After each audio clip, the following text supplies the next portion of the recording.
Hello, and welcome to 5 fun facts about Ben Carson. Aren't you just so eager to learn more about possibly our next president?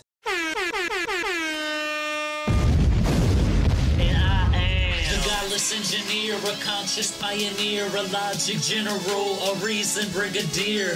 More bullshit from the pulpit. Meet me in the comment section and you get schooled, bitch.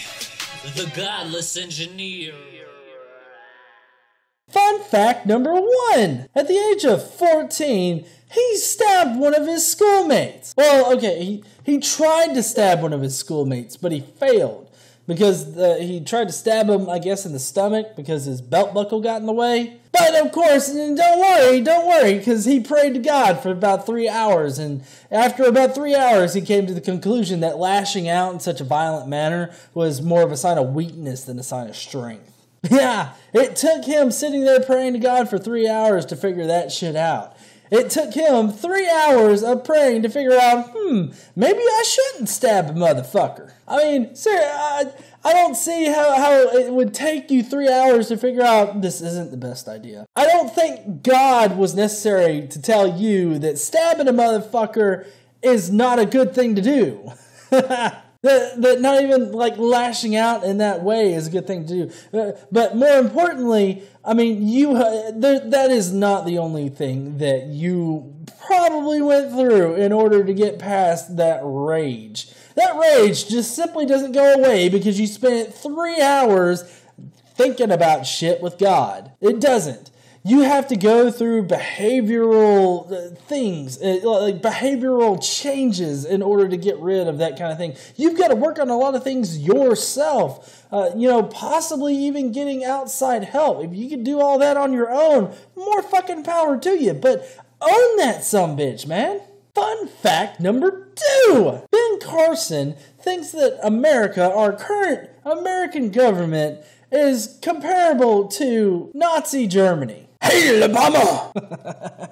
And he has no regrets about the comparison at all, either. The way that he compares it is he says that the Third Reich, or, the government of Nazi Germany at the time of World War II, was using its tools in order to intimidate its people. And he thinks that people are now actually afraid to say what they believe. I don't see that. I see Christians all the time saying shit that they believe. They are always spouting off the shit that they believe. I think that he's probably talking about, hate speech against the LGBT community.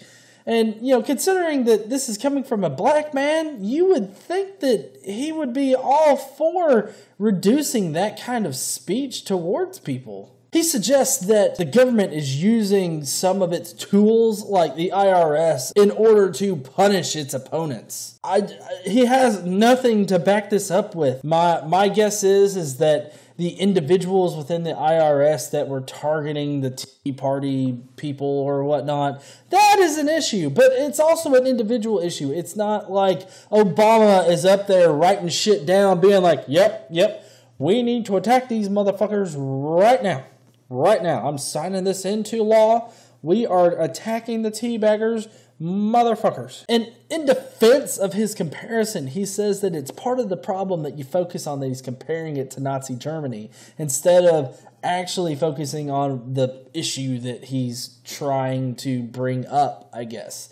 Which it's the pure fact that it's a fallacy for him to even equate them because they're not in any way comparable. Like the American government now is in no way comparable to the government of Nazi Germany. You cannot take one single aspect of a regime and apply it to all governments everywhere in the very broad and general way that he is trying to do it here, saying that the government is using its elements.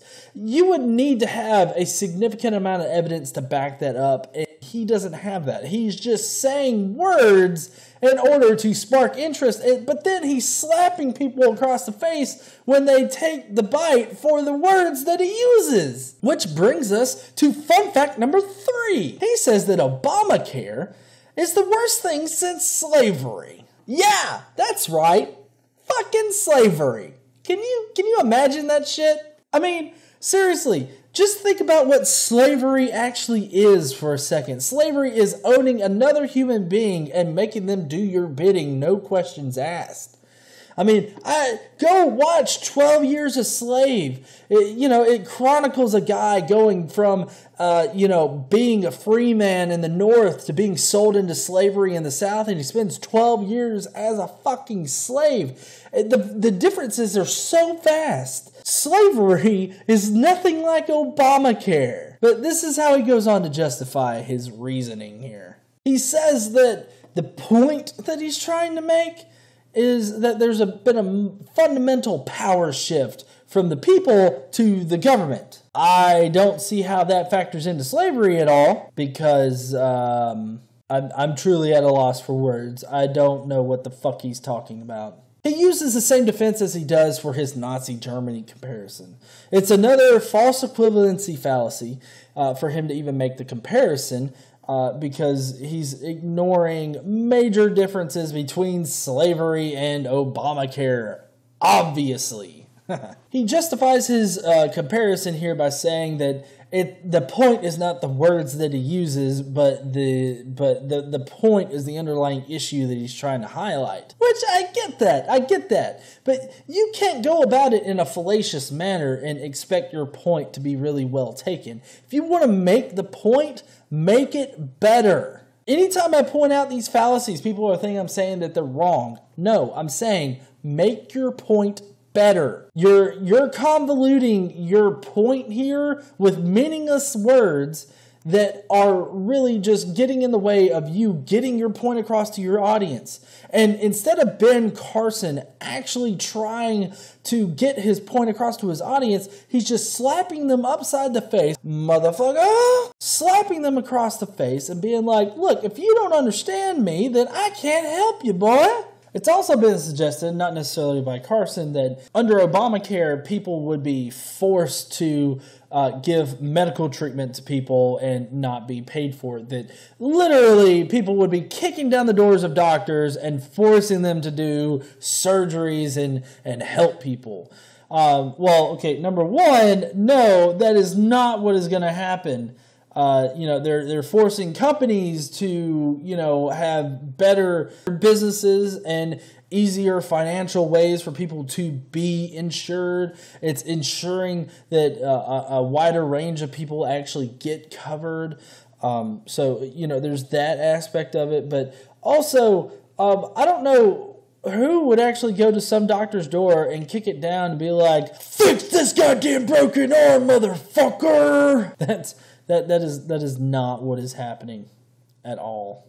Fun fact number 4. Ben Carson called President Obama a psychopath. Yeah, somebody had commented that at one point Obama looked very elegant at one night. Carson comes back with, yeah, like most psychopaths. That's why they're so successful. That's the way they look. They all look great. He said that because Obama had this one particular aspect of what some psychopaths have, apparently that makes him a psychopath. I don't even know where to begin with the fallacies on this. Because, it's just so completely nonsensical for you to say that. You're taking one minute aspect of a psychopath and you're saying, oh, yep, that's a psychopath. Well, guess what? You know what? I masturbate. Therefore, I'm addicted to sex. That is actually, that's pretty much a Christian argument right there. He goes on to say that Obama is selling the American public a lie, saying that, I can tell these American idiots anything I want to, which I think is kind of funny that he accuses Obama of selling them a lie when he himself is selling the American public a lie. Finally, fun fact number 5. Ben Carson thinks something called judicial law exists. Now, if you're unfamiliar with this term, as I hope that you are, because this term doesn't really exist at all, but what he's talking about is like Supreme Court rulings. And what they should really be called are judicial reviews. And apparently we don't need to follow these judicial reviews. And these judicial reviews are reviews of the Constitution about what the Constitution means. Like, what does it provide? How does it pertain to this particular instance? That's what it does. It analyzes the Constitution as it's written now, along with any amendments that are posted to it, and then it makes a judgment on how it applies as the law stands right now. And apparently, this judicial law, apparently he thinks that the Supreme Court makes new laws. I mean, I think that in the past, when I haven't quite understood what the Supreme Court does, I might have explained it as like a new law being created. When it's, but I wouldn't have gone as far as to say it's actually a law that's been created. But, you know, I more or less explained it in the sense that, could continue to pull up, to make these cases or whatnot, but they would just get shot down because of these judicial rulings, these judicial reviews. And so, I mean, whenever it comes up in court, it's pretty much a moot case in general, because they just, this just got ruled, so fuck that, is basically how it would be. But apparently Ben Carson doesn't know jack shit about our judicial system or our American law system. So one has to wonder, why does he think that he could be president when he doesn't know jack shit about American politics, American government, or American history? I ask you, if you're a Ben Carson supporter, leave me a comment down below. Let me know why you think this man should be president at all. Because he apparently doesn't know jack shit about our government, our history, anything. Thank you for joining me today on this 5 facts about Ben Carson. Join me next time for 5 more facts about Mike Huckabee. And as always, I hope that you will go down, subscribe, and question everything.